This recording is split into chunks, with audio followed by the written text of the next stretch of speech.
น้องก็เที่ยวเวกนี้ตอนนี้9 ปีมาแล้วอ๋อ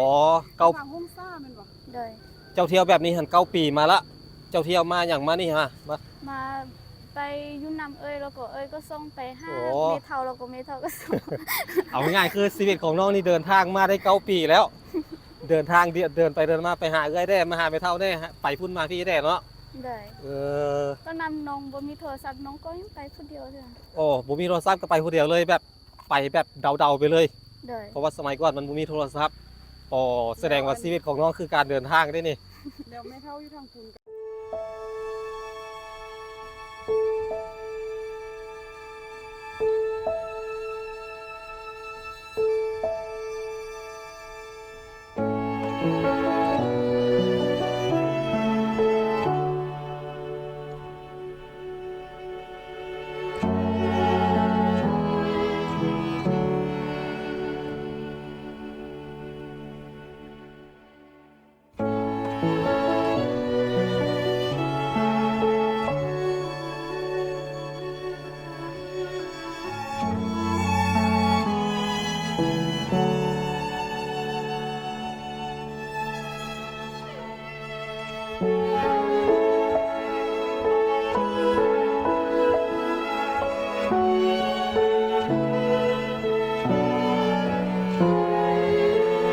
นี่เป็นเงินเจ้าหมดเลยเอ้า ใจเลย โดยขอบใจอันเจ้าของเงินได้ครับ ใจเลยที่สุดอย่าง ขอบใจที่อันกิน อ้าวบ่มีอันกระเป๋าอันพายติดตัวเลย เงินบ่ได้หลายเอาไปใส่ทางหลังจะบ่เอาไว้นี่เอาไว้ไตอะมันกระเป๋าใหญ่วะโอ้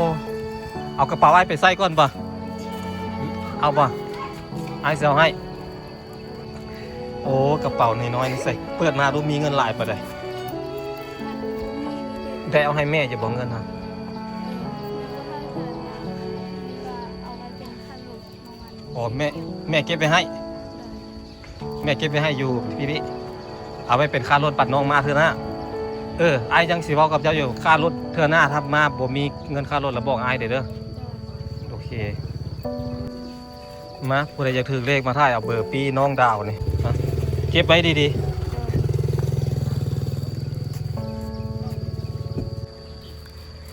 น้องดาวอันเวลาเอาหมวกออกก็เจ้าบอกว่าหน้าฮักก็เจ้าว่านะอันคือคนเวียด หน้าตาคือคนเวียดก็จะว่าลูกครึ่งเวียดนามบ่หลายๆคนบอกว่าน้องไปเสริมจมูกไปเฮ็ดเขี้ยวมาฟันนี้อันไปเฮ็ดแฟชั่นทึ่งๆเองเนาะมันบ่ได้แพงนะแม่นบ่น้องดาวเจ้าเฮ็ดมาเท่าไหร่ เส้นตาย อันใดประมาณ100,000ปลายก็ประมาณ100 200กว่าบาทขึ้นแบบนี้มีคนจะคนละฮะ บ่รู้เถื่อ2-3 โอ้ยังบ่มีคนเลย มีแต่ลงคนเดียว นั่งพอทางกลาง โดย นั่งคนนี้บอก โดย จะคือนั่งนี่คนมาจะได้ขึ้นลงตลอดไหน มันก็ได้ขึ้นลงตลอดแล้ว มันจะออกง่ายเนาะโอเคเอาบ๊ายบายสบายดี สบายดี โอเคเราเจอกันใหม่เด้อ โดย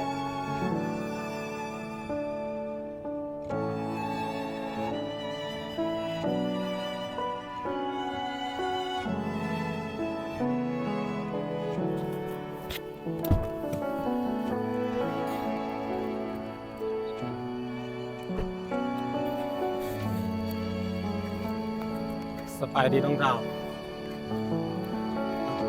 ไอ้นี่ยังจะรูปนำสีเมื่อละ โดย เมื่อกะโบนั่นเลยโบบอกไอ้ล่วงหน้าเลยคำวิทย์คิดว่าสิบ่ได้เมื่อแต่ว่าสิไปหาเมื่อวานนี้ว่าสิไปหาน้องอยู่วันอยู่เงินของแม่แต่ว่าน้องบอกว่าไปให้กับแม่ว่าซั่นไปให้กับแม่กันเลยบอกเพิ่นก็เลยบ่ได้ไปหาน้องว่าสิทีแรกว่าสิไปเล่นน้ำน้องอยู่เพื่อนแม่แล้วสิอาศัยไปเล่นเพื่อนเป็นทำความรู้จักแม่น้องเลยแล้วก็ซื้อของไปฝากแม่น้องเลย อันสาเหตุที่เมื่อไหวนี่เป็นเพราะหยัง เป็นสิไปยุคนั้นไม่เท่าเพราะว่าเข้าพักเรื่องแล้วก็เข้าไปเฮลเวียมหมดแล้วยังแต่ไม่เท่าผู้เดียว เป็นเพราะว่าอันน้องอันคุยกับเพื่อนเป็นเพราะว่าแม่เฒ่าโทรมามื้อเช้านี้บอกให้เมื่อมื้อนี้เพราะว่ารถอันอุดมไซไซยบุรีอุดมไซมันแล่นอาทิตย์มันแล่นอัน2 มื้อเทื่อนึงเนาะบ่แม่นวันเว้นวันนะพี่น้อง2 มื้อเทื่อนึงคือมื้อนี้วันพฤหัสมื้อวั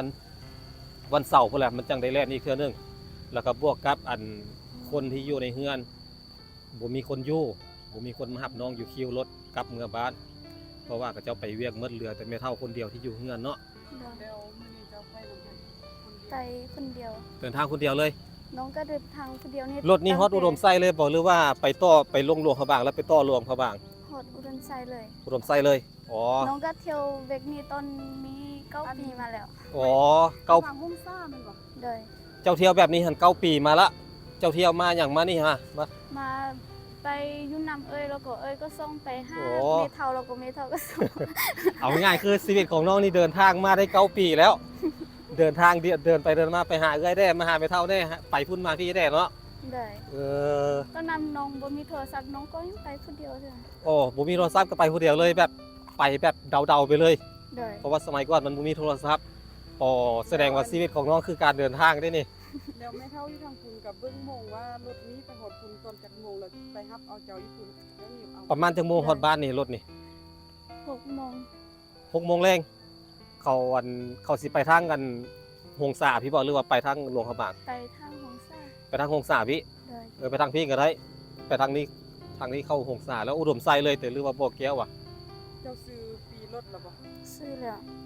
นี่นะไปทางนี้นี่มันสิเข้าเมืองครอบเมืองอย่างก็เมืองสุดท้ายน่ะ เมืองโคบเมืองครอบแล้วเข้าอุดมไซเลยแต่ มันจะมาแยกอยู่พี่อยู่อันเมืองเงินบ่ เออ มันจะแยกอยู่เมือง อ๋อ เขาปักแบงบ่เขาเอิ้นน่ะ มันแยกเส้นทางอยู่เมืองเงิน โด เอ้ ย ยก็บ่เคยไปจักเทื่อแต่ว่าเอ้ยได้ยิน โอเคเนาะพี่น้องเอาเวลาก็สิหมดอ่ะ รถก็สิออกอันมีผู้ใหญ่ใจดีเพิ่นฝากเงินมาให้อันอ้ายแล้วเอามาให้เจ้า เอาไว้ซื้ออยู่ซื้อกินไว้เป็นการเดินทางครับเมื่อแล้วบ่มีเวียกเฮ็ดงานทำบ่มีหยังเฮ็ดแล้วแซดบอกอ้ายเด้อ โดย เพราะว่ามีอันผู้ใหญ่ใจดีเพิ่นฝากเงินมาให้มีอันพี่อันเอกชัยเนาะเพิ่นเป็นเราเป็นตำรวจอยู่ฝั่งไทยพุ่นแหละเราฝากเงินมาให้อ้ายแล้วให้อ้ายเอามาให้เจ้า ทีแรกอ้ายว่าสิพาเจ้าไปกินข้าวซะก่อนสะดอกคิดว่าสิมื้ออื่นทีแรกอ้ายเข้าใจว่าบ่มีรถไปรับเจ้าอยู่เฮือนมานี่สะดอกอ้ายว่าอ้ายสิไปรับแล้วที่จริงแล้วบ่มีรถคนมารับอยู่พุ่นเนาะ โดย แล้วก็มีอันพี่อันมงเนาะพี่น้องเราซื้อมงบ่แม่นอันนั้นเด้เราเป็นคนไทยนี่แหละแต่ว่าเราซื้อมง แล้วเพิ่นฝากมา 1,000 แม่นป่ะแล้วก็มีอีกพวกประสงค์ออกนามอีกพวกประสงค์ออกนามอยู่ที่อัน2คนบะคนละ 2,000บะแบบบประสงค์ออกนามคนหนึงแล้วก็มีอันไอคนหนึงอันไอแอเนาะเราฝากมาให้บ่เพิ่นแล้วเอามาให้น้องเป็นการเดินทางไอแอเราฝากเป็นเงินดอลลาร์แล้วบ่เพิ่นไปแลกเป็นเงินกีบมานั่นแหละเพิ่นสิเอาให้น้องมื้อนั้นอันน้องคิดว่ามันได้หลายแล้วมื้อนี้แฮงหลายกว่ามื้อนั้นอีกนี่เด้ก็เจ้าฝากมาให้เจ้าก็เจ้าให้กำลังใจเจ้านี่นะเบิ่งโลดนี่มีแต่คนใจดีก็เจ้าฝากมาให้หลังจากที่เจ้าเห็นน้องเห็นการเดินทางเห็นชีวิตของน้องหั่นน่ะว่ามันลำบากหั่นน่ะมันยุ่งยากหั่นน่ะ น้องกังวลยานรถเจียวปะ บ่ต้องอ่านถ้าเขาสิออกแล้วเขาสิเอิ้นดอกบ่เป็นจังได๋แต่ไอ้ขับรถไล่ตามก็ได้ มื้อนั้นน้องคิดว่ามันได้หลายแล้วมื้อนี้แฮงได้หลายกว่ามื้อนี้น่ะมื้อนี้บักหลายๆนี่อันนี้เป็นเงินเจ้าหมดเลยเอ้า ขอบใจเด้อ โดยขอบใจอันเจ้าของเงินได้ฮะ ขอบใจเด้อที่ยังช่วยเหลือน้อง ขอบใจที่อันเอ็นดูน้องเนาะที่หักแพงอันนี้ไว้ไปซื้ออยู่ซื้อกินน้ำทองน้ำทางแล้วก็เอาไว้ไปอันใส่จ่ายเด้ออันใดที่มันเกิดเป็นจะซื้อของไปฝากไม่เท่าเนี่ยเด้อ โดย ซื้อของไปฝากไม่เท่าไหนอยากได้อย่างก็ซื้อเอามันบ่มีบ่อนแว่บ่จักแว่อยู่อันตัวเมืองเนาะ โดย อยู่เมืองอันอุดมไส้แขวงอุดมไส้น้องก็ไปซื้ออยู่หั่นซื้อของไปฝากไม่เท่าเนี่ยซื้อแนวอยู่แนวกินแนวแซ่บๆไปปั่นเหล้ากินเลยเด้อ โดย ถือสวัสดิ์สลอง เดี๋ยวเราก็สิถามว่าอันบอกไม่เท่าหรือยังว่าได้ค่ารถมาแนวใดแบบใดเม็ด บอกแล้ว เท่าบ้านเท่าใด เมเท่าว่าก็ขอบใจค่ะอวยพรฮะอันมีแต่เฮามื้อนี้เราก็ให้ลอยไปคือ อ๋ออันเมเท่าเพิ่นอวยพรให้เมเท่าบอกฝากมาบอกอันขอบใจแล้วก็ฝากมาอวยพรให้อันร่ำรวยเมื่อหน้ายิ่งขึ้นไปเนาะคันรวยแล้วก็แฮงขอให้รวยอีก ประมาณนั้นเนาะพี่น้องเพิ่นอวยพรให้เด้อเอาบอกเพิ่นก็ได้มาลิ้นน้ำน้องอันรถออก8 โมงเนาะตอนนี้ก็ยังเพิ่นออกไปที่จริงแล้วมันออก8 โมงก็จริงมันบ่ได้ตรงเวลาเป๊ะดอกมันสิเลทไปหน่อยนึงเนาะ รวมๆแล้วคนที่ฝากเงินมาให้เจ้านี่นะมี4คน รวมๆแล้วมี4คนฝากมาคนหนึงฝากมาเป็นเงิน ดอลลาร์100เท่าไหร่180แล้วก็อีก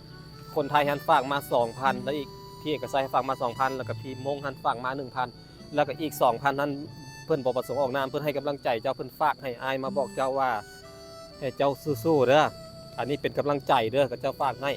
โดยขอบใจ เงินไทย5,000รวมเงิ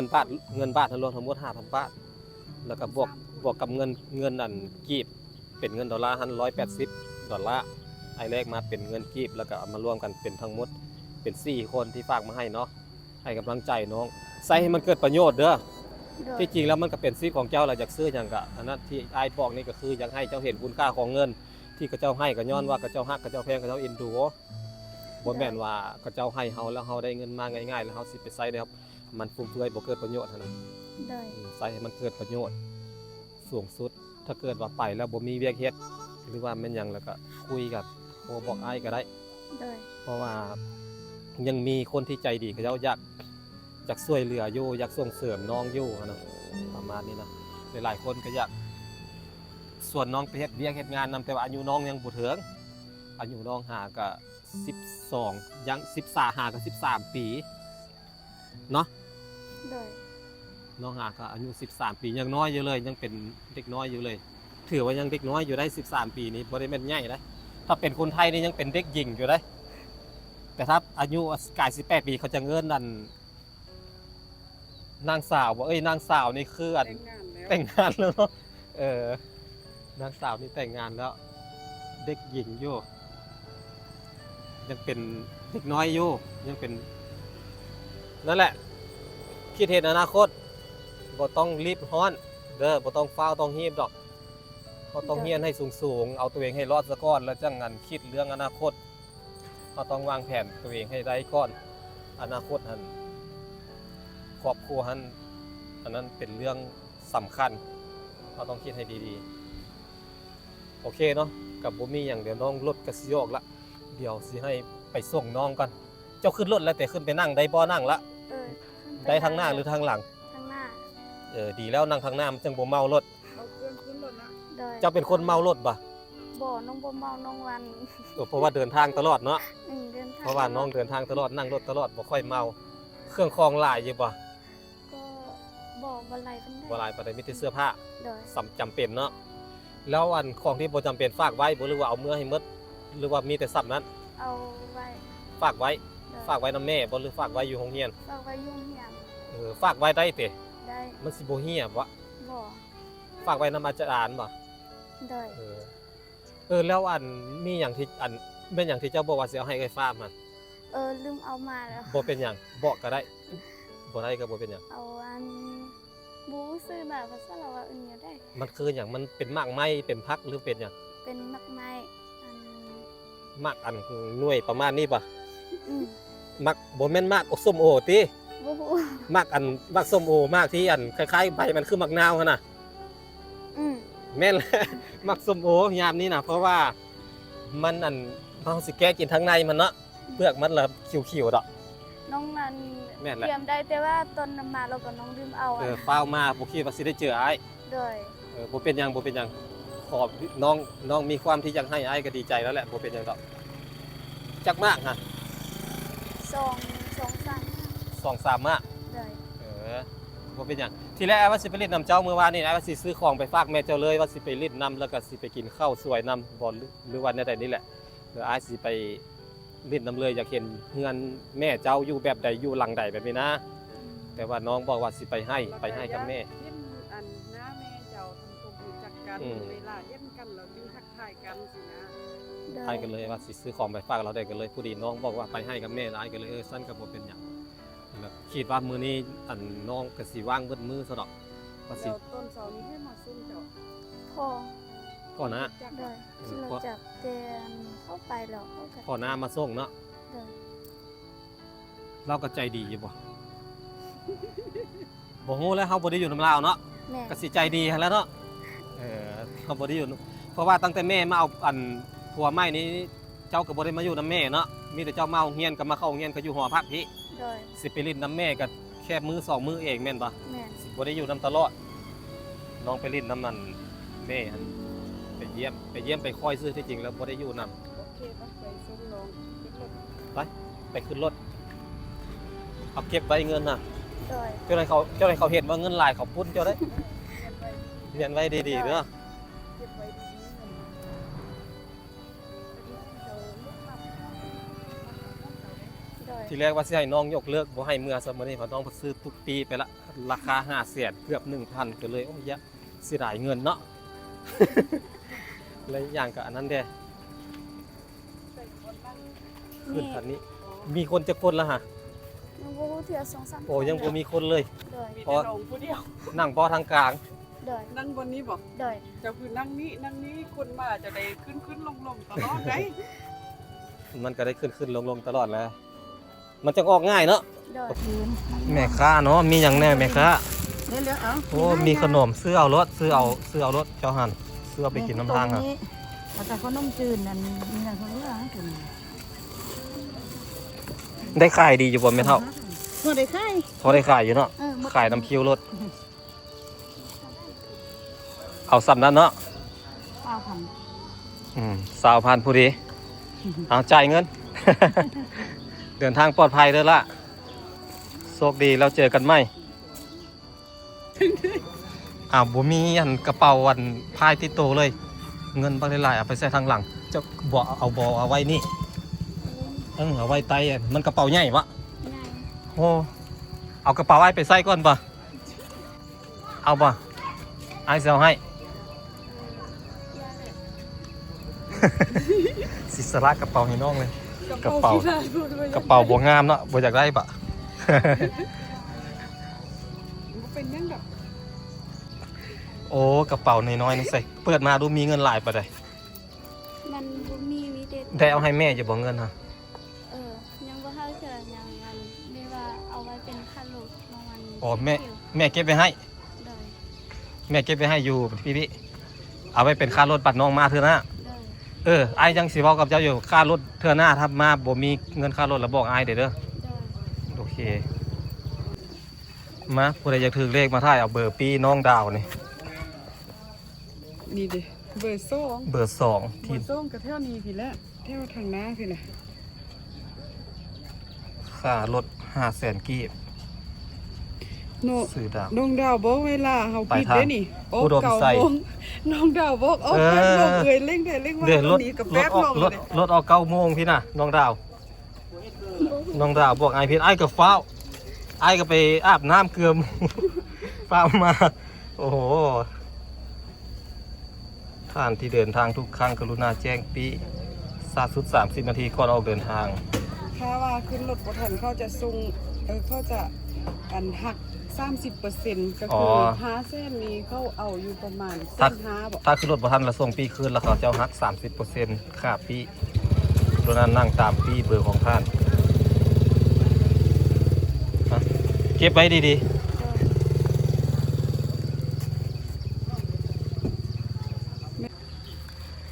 น้องดาวอันเวลาเอาหมวกออกก็จะบอกว่าหน้าฮักก็จะว่านะอัน คือคนเวียด หน้าตาคือคนเวียดก็จะว่าลูกครึ่งเวียดนามบ่น้องดาวบ่แม่นเนาะน้องเป็นคนมงตั้งแต่เกิดมาบ่ได้ไปเฮ็ดหยังมาอันนี้มันมาตั้งแต่เกิดเนาะหน้าตาของน้องมาตั้งแต่เกิดหลายๆคนบอกว่าน้องไปเสริมจมูกไปเฮ็ดเขี้ยวมาฟันนี้ไปเฮ็ดแฟชั่นทึกๆเองเนาะมันบ่ได้แพงนะแม่นบ่น้องดาวเจ้าเฮ็ดมาเท่าไหร่ เส้นไป อันเด้ประมาณ100,000ปลายก็ประมาณ200กว่าบาท เจ้าเฮ็ดรถเนาะ แบบคนเมืองเขาเห็นนะคนเมืองเขาเห็นเขาคิดว่าไปเฮ็ดมืด7-8 หมื่นเพราะว่าให้ไปดัดอันนั้นมันเป็นการจัดฟันอันนี้มันเป็นแฟชั่นซื่อๆเนาะเอามาติดใส่ซื่อๆเนาะ แม่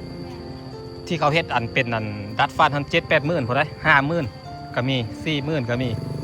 เฮ็ดดัดฟันนั่นนะเขาคิดว่าเจ้ามีเงินไปเฮ็ดที่จริงแล้วสิเอาเงินใส่มาเฮ็ดเนาะน้องดาวเนาะ ฐานะครอบครัวบ่ได้รวยปานนั้นโอเคเอาบ๊ายบาย บ๊ายบาย สบายดี สบายดี โอเคเราเจอกันใหม่เด้อ โดย